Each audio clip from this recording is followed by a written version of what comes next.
मेरे प्यारे नौजवान साथियों, आज मैं आपको सूर्य की संरचना के संबंध में बताने जा रहा हूँ। तो आइए हम लोग देखें।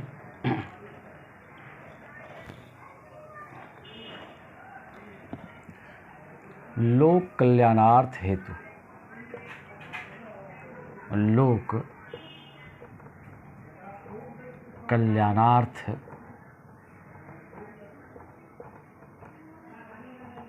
लोक कल्याणार्थ हेतु बी नारायण सर की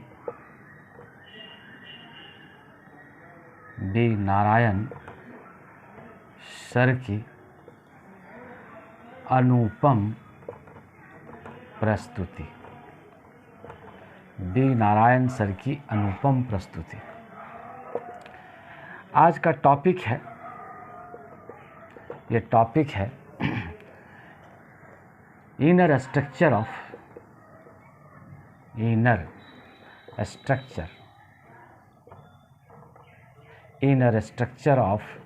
द सन।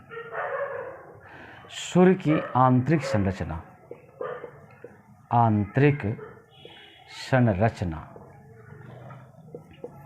सूर्य की आंतरिक संरचना। तो ये आज का टॉपिक है। तो इस टॉपिक को जैसा हम लोग देखें कि सूर्य की आंतरिक संरचना, तो भाई सूर्य की जो आंतरिक संरचना है इसके संबंध में आप देखिए।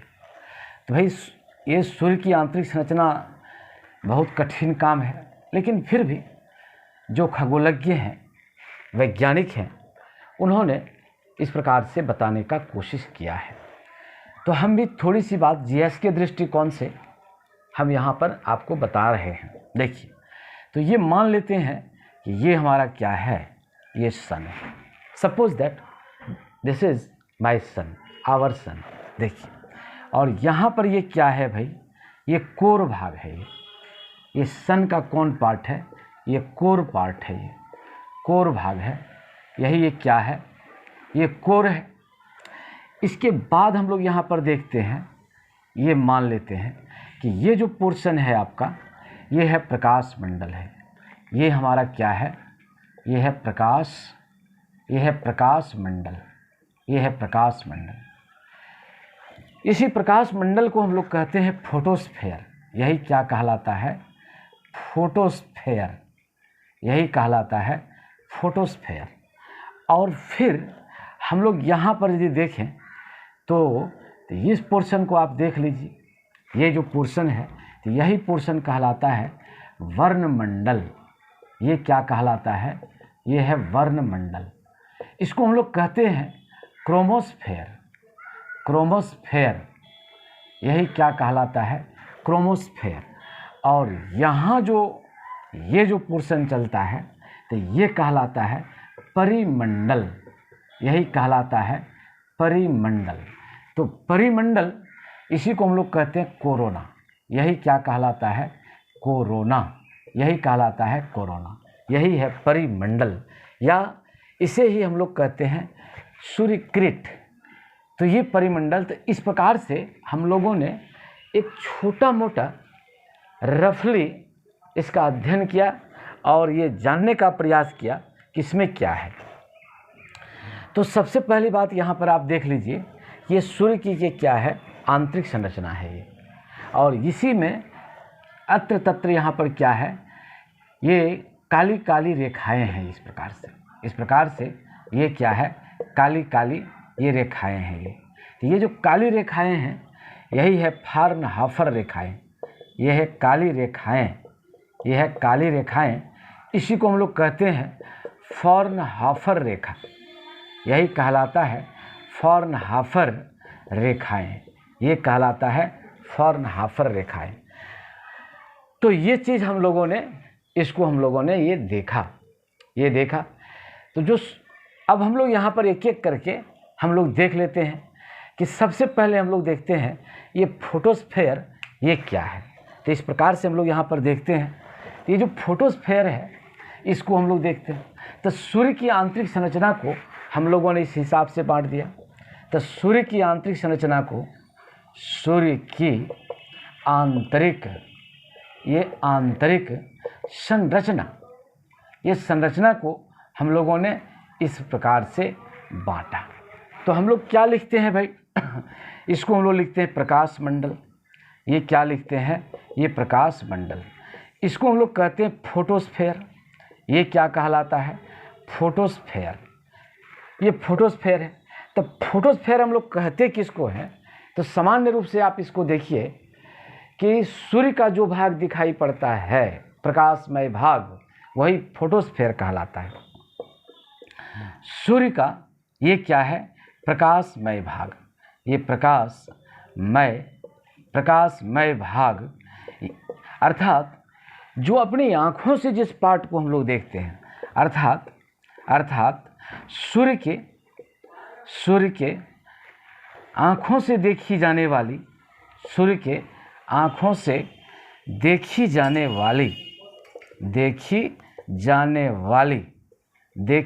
वाली ये क्या है, वह देखी जाने वाली प्रकाशमय भाग, यही क्या कहलाता है, यही प्रकाश मंडल कहलाता है। इसी को हम लोग क्या कहते हैं, प्रकाश मंडल। यही प्रकाश मंडल कहलाता है। यानी सूर्य का प्रकाशमय भाग, यही सूर्य का जो प्रकाशमय भाग है, यही क्या कहलाएगा, प्रकाश मंडल। इसी को हम लोग क्या देखते हैं, अपनी खुली आँखों से, by naked eyes, we can see by naked eyes. तो ये जो आँखों से जो देखी जाने वाली प्रकाशमय भाग है, यही क्या है, प्रकाश मंडल। This is called photosphere. This part is called photosphere, part of the sun. तो ये बात है। अब प्रकाश मंडल में हम लोग यहाँ पर देखते हैं कि ये जो प्रकाश मंडल है, तो प्रकाश मंडल का तापमान कितना है भाई। ये प्रकाश मंडल का यदि हम लोग तापमान देखें तो इसका तापमान कितना है, ये सभी बहुत सारी किताब में अलग अलग है। ये तापमान इसका हम लोग देखते हैं 11,000 डिग्री सेल्सियस। यह है 11,000 डिग्री। ये क्या है, फ़ारेनहाइट। ये 11,000 डिग्री ये फ़ारेनहाइट है। तो ये क्या कहलाता है, प्रकाश मंडल। अब हम लोग दूसरा पार्ट में चलते हैं, सेकेंड पार्ट में हम लोग चलते हैं। तो ये कहलाता है क्रोमोस्फेयर। ये जो सेकेंड पार्ट है, तो ये कहलाता है क्रोमोस्फेयर। ये क्या कहलाता है, क्रोमोस्फेयर। यही है क्रोमोस्फेयर। ये क्रोमोस्फेयर, ये क्रोमोस्फेयर।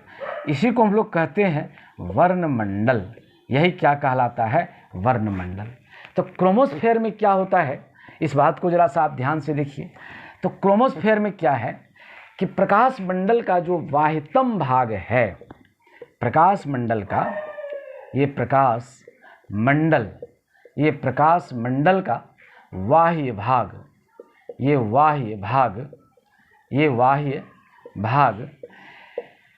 तो जो प्रकाश मंडल का जो बाह्य भाग है, उसके वायुमंडल को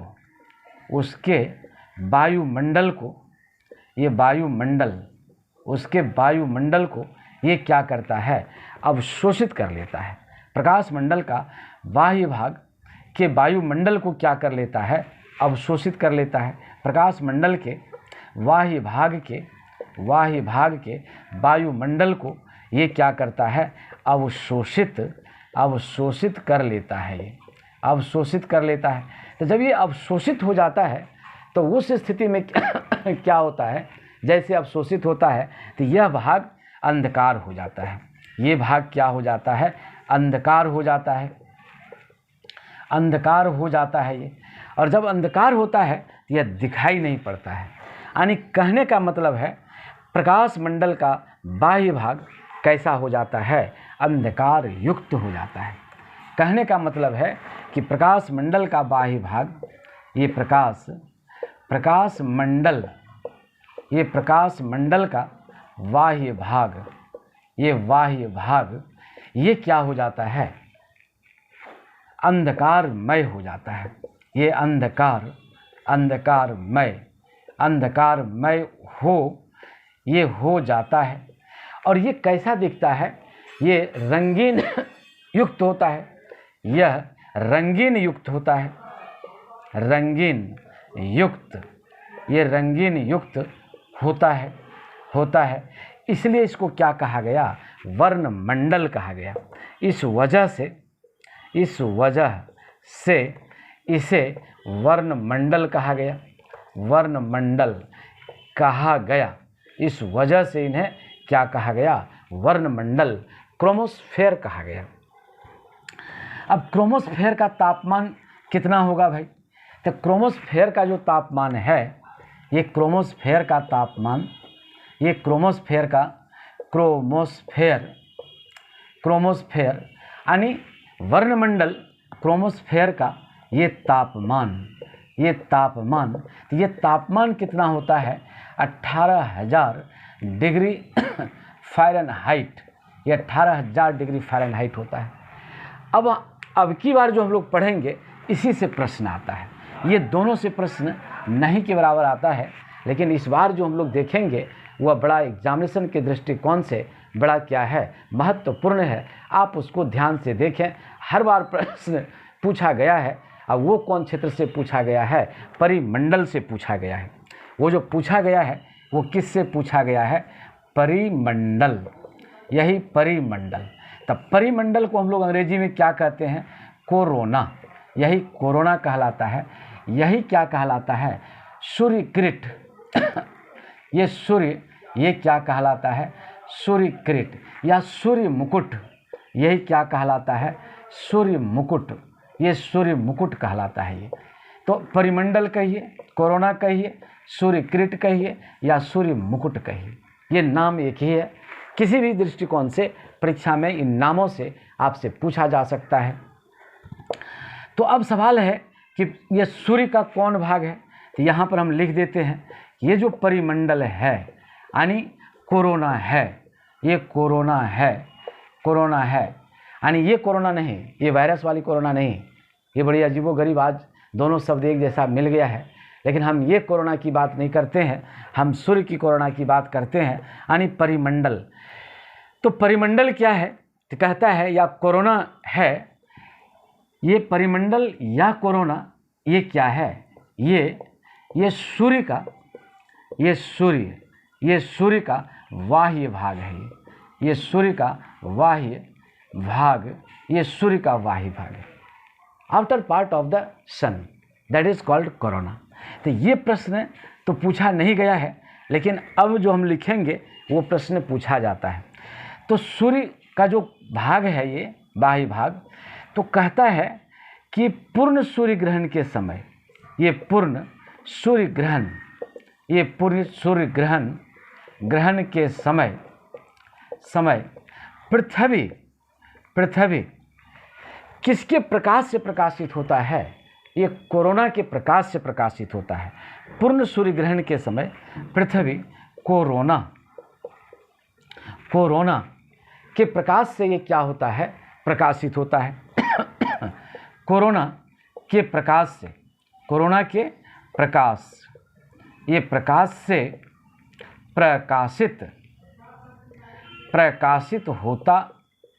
प्रकाशित होता है ये। तो ये बड़ी बार भी पूछा गया है, ये प्रश्न बहुत बार पूछा गया है कि जब पूर्ण सूर्य ग्रहण लग जाता है तो उस समय पृथ्वी कैसे प्रकाशित होती है। तो उसमें पृथ्वी जो प्रकाशित होती है वो किसके प्रकाश से प्रकाशित होती है, तो कहता है ये जो पृथ्वी प्रकाशित होती है ये कोरोना के प्रकाश से ये क्या होती है, ये प्रकाशित होती है। ये कोरोना के प्रकाश से ये क्या होती है, ये प्रकाशित होती है। अच्छा, सेकंड बात, तो कभी कभी आप सुने होंगे कि यदि ग्रहण लगता है तो भाई उसको खुली आँखों से, खुले नयन से नहीं देखना चाहिए। तो क्यों नहीं देखना चाहिए, इससे एक्स रे किरण निकलती है। तो कहता है सूर्य ग्रहण को, कोई भी ग्रहण हो, सूर्य ग्रहण हो या चंद्र ग्रहण हो, इसे खुली आँखों से नहीं देखनी चाहिए। इसे खुली आँखों से नहीं देखनी चाहिए, नहीं देखनी चाहिए, खुली आँखों से नहीं देखनी चाहिए। क्यों नहीं देखनी चाहिए, तो वैज्ञानिकों का कहना है कि इससे क्या निकलता है, एक्स रे किरण निकलता है। क्योंकि ये कहते हैं क्योंकि इससे एक्स रे, ये क्या है, एक्स रे किरण निकलती है। किरण ये क्या होती है, एक्स रे किरण ये क्या है, ये निकलती है। और एक्स रे किरण आपके आँखों को क्या करती है, हानि पहुंचा सकती है, अंधापन ला सकता है, आपकी नज़र समाप्त हो सकती है। इसलिए यहाँ पर ये कहा गया है कि आप इसको मत देखिए। तो ये जो पार्ट निकलता है, तो ये कहाँ से निकलता है, एक्सरे किरण, ये कोरोना से निकलता है। ये जो एक्सरे किरण है, ये जो एक्सरे किरण है, ये कहाँ से निकलता है, तो ग्रहण के समय ये कोरोना से ये क्या होता है, निकलता है। ये कोरोना से ये क्या है, ये निकलता है। इसीलिए कहा जाता है कि ग्रहण के समय सूर्य को या चंद्रमा को खुली निगाह से क्या करना चाहिए, नहीं देखना चाहिए। तो इस प्रकार से आपने इसको देखा। अब कोरोना का तापमान कितना हो जाता है भाई, ये कोरोना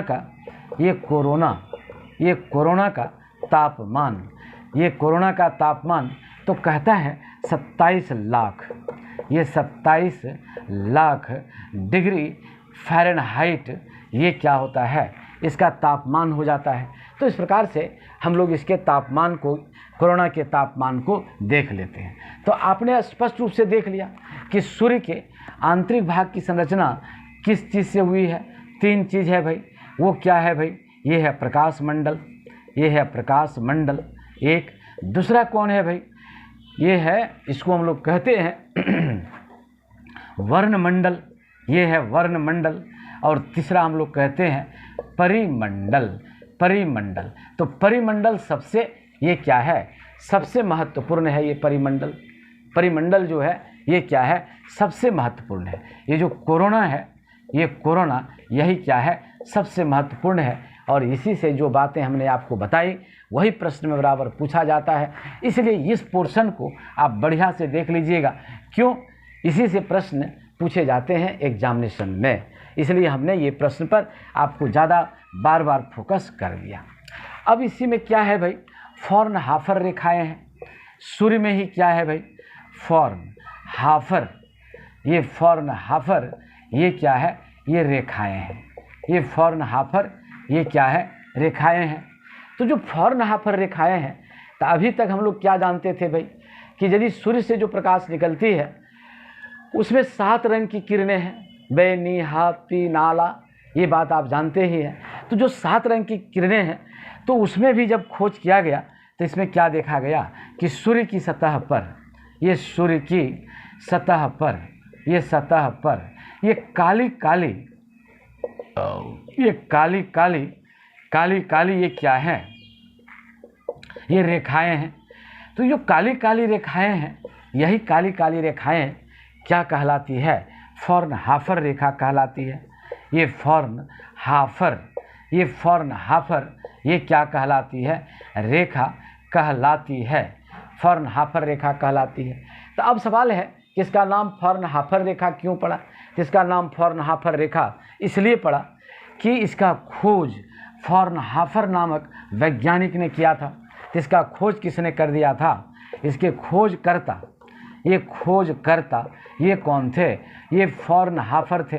यही फ़ॉर्न ये क्या थे, हाफर थे। और यही फ़ॉर्नहाफर के सम्मान में इसका नाम रख दिया गया। इन्हीं के सम्मान में क्या कर दिया गया, इनका नाम क्या रख दिया गया, फ़ॉर्नहाफर रेखाएं, इनका नाम रख दिया गया। जिस प्रकार से हमने आपको ये बता दिया कि भाई सूर्य में क्या है, ये फ़ॉर्नहाफर रेखाएं हैं। अब हम लोग चलते हैं, ये सौर ज्वाला चलते हैं। अब हम लोग चलते हैं सौर ज्वाला, ये चलते हैं सौर ज्वाला, ये सौर ज्वाला, ये है सौर ज्वाला। तो जो सौर ज्वाला चलते हैं, इसमें क्या होता है सौर ज्वाला भाई, तो ज्वाला मतलब क्या, आग। भाई कैसे इससे सूर्य तो है ही, इसमें कौन सी घटना घटती है जिसके वजह से ये अन्य से भिन्न हो जाती है। तो सौर ज्वाला में होता क्या है, तो कहता है कि जो सूर्य का जो फोटोस्फेयर भाग है, ये फोटोस्फेयर भाग से, ये क्या कहता है, फोटोस्फेयर भाग से जो इसका प्रकाश मंडल है, उस भाग से क्या निकलती है, तो कहता है कि फोटोस्फीयर भाग से यहाँ से क्या निकलती है, गैसों की फुहार निकलती है। ये क्या निकलती है, गैसों की, ये क्या निकलती है, फुहार, गैसों की फुहार। ये क्या है, ये गैसों की फुहार निकलती है।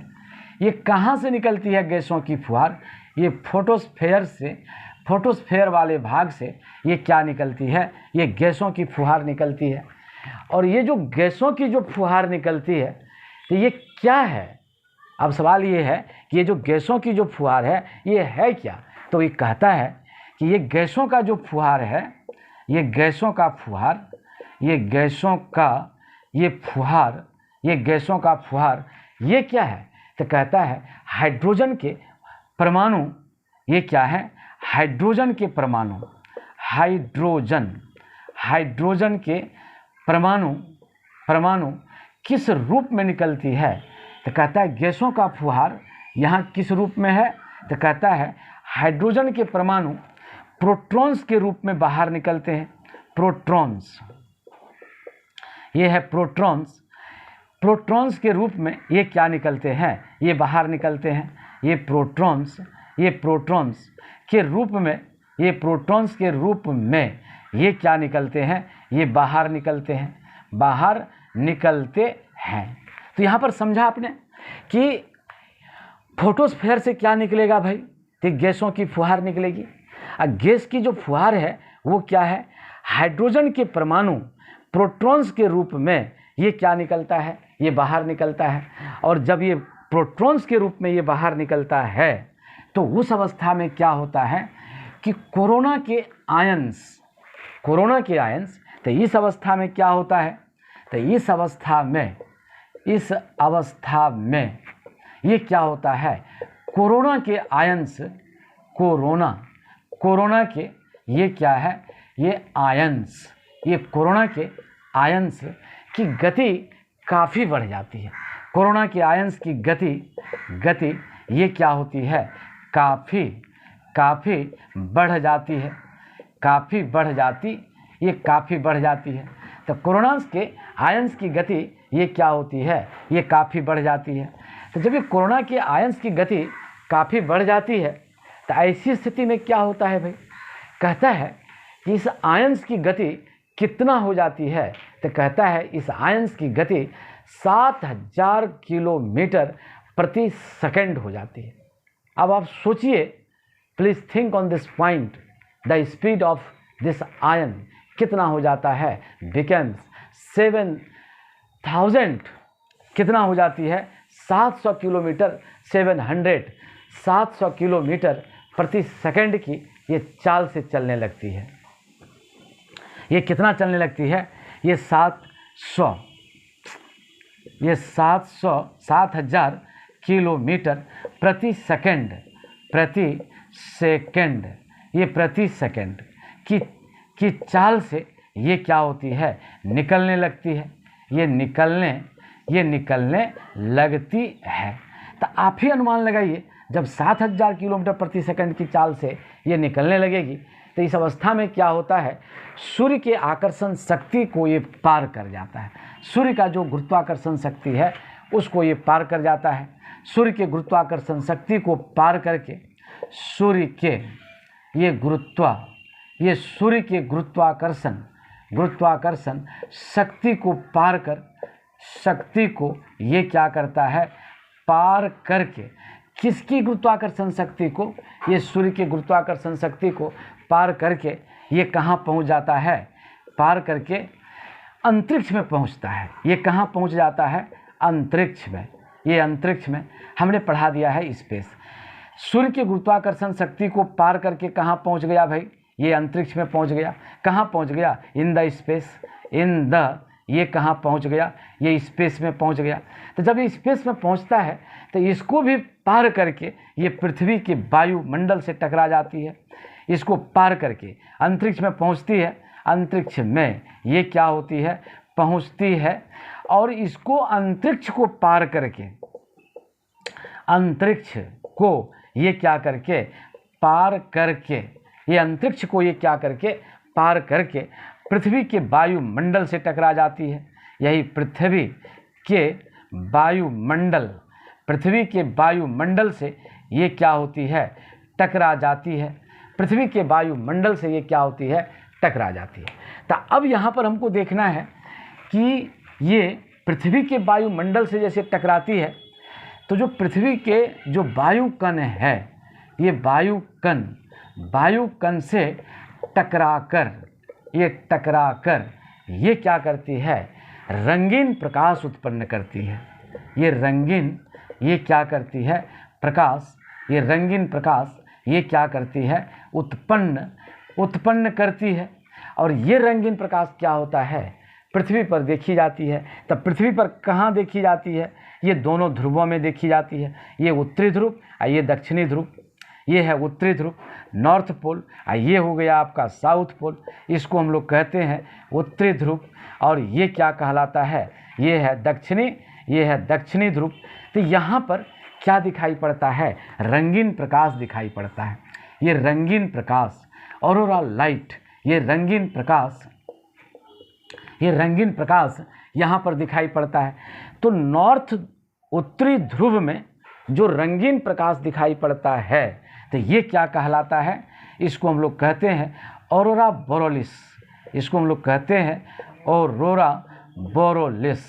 यही कहलाता है ऑरोरा बोरोलिस।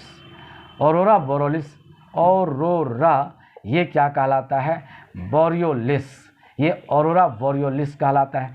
और दक्षिणी ध्रुव में जो दिखता है, तो ये क्या कहलाता है, ऑरोरा ऑस्ट्रोलिस कहलाता है। ये ऑरोरा ऑस्ट्रोलिस कहलाता है।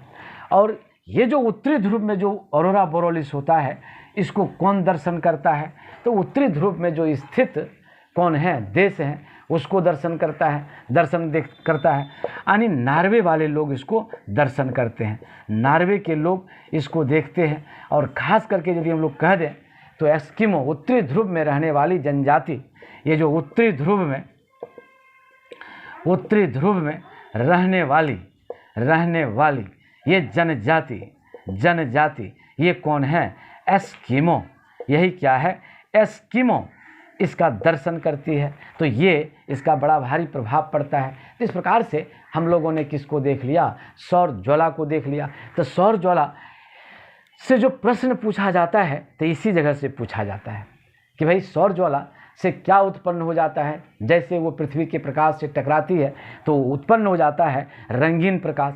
और यही रंगीन प्रकाश क्या होता है, जब उत्तरी ध्रुव में दिखाई पड़ता है तो ये क्या कहलाता है, ऑरोरा बोरोलिस। और दक्षिणी ध्रुव में जब दिखाई देता है तो ये ऑरोरा ऑस्ट्रोलिस कहलाता है। इसको मूल रूप से कौन देखते हैं, अक्सर यह एस्किमो जनजाति के लोग देखते हैं। कहाँ पर, उत्तरी ध्रुव में निवास करने वाली। और कभी कभी ये नॉर्वे वाले पोर्शन में रहने वाले लोग भी, साइबेरिया वाले पोर्शन में रहने वाले लोग भी इसको देखा करते हैं। तो इस प्रकार से हमने ये बात आपसे कह दिया। और ये कितनी ऊंचाई में होती है भाई, ये जो प्रकाश होती है ये कितनी ऊंचाई में होती है। ये जो रंगीन प्रकाश है, रंगीन प्रकाश, इसकी ऊंचाई कितनी होती है भाई, ये ऊंचाई होती है इसकी 100 किलोमीटर से लेकर 1000 किलोमीटर तक ये क्या है, ये स्थित होती है। और यहीं पर इसको लोग क्या करते हैं, देखते हैं। इस प्रकार से आपने सूर्य की आंतरिक संरचना के संबंध में देखा और पाया कि सूर्य की आंतरिक संरचना किस रूप में है। आपने देखा कि प्रकाश मंडल है, आपने देखा वर्णमंडल है, आपने देखा परिमंडल है।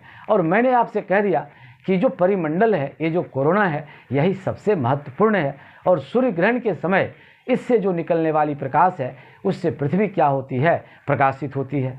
और सेकंड बात जो आपने सौर ज्वाला देखा, उसी में से देखा कि उसी से जो निकलता है वो रंगीन प्रकाश उत्पन्न करता है। और उत्तरी ध्रुव में जो रंगीन प्रकाश होता है वो क्या कहलाता है, ऑरोरा बोरोलिस। और दक्षिणी ध्रुव में जो होता है वो क्या कहलाता है, ऑस्ट्रोबोरोलिस। इस प्रकार से सूर्य की आंतरिक संरचना के संबंध में आपने देखा। आप मेरे वीडियो को देखते रहिए, पढ़ते रहिए और अपने जीवन को क्या करिए, ऊंचाई के उत्तुंग शिखर पर ले जाइए। धन्यवाद।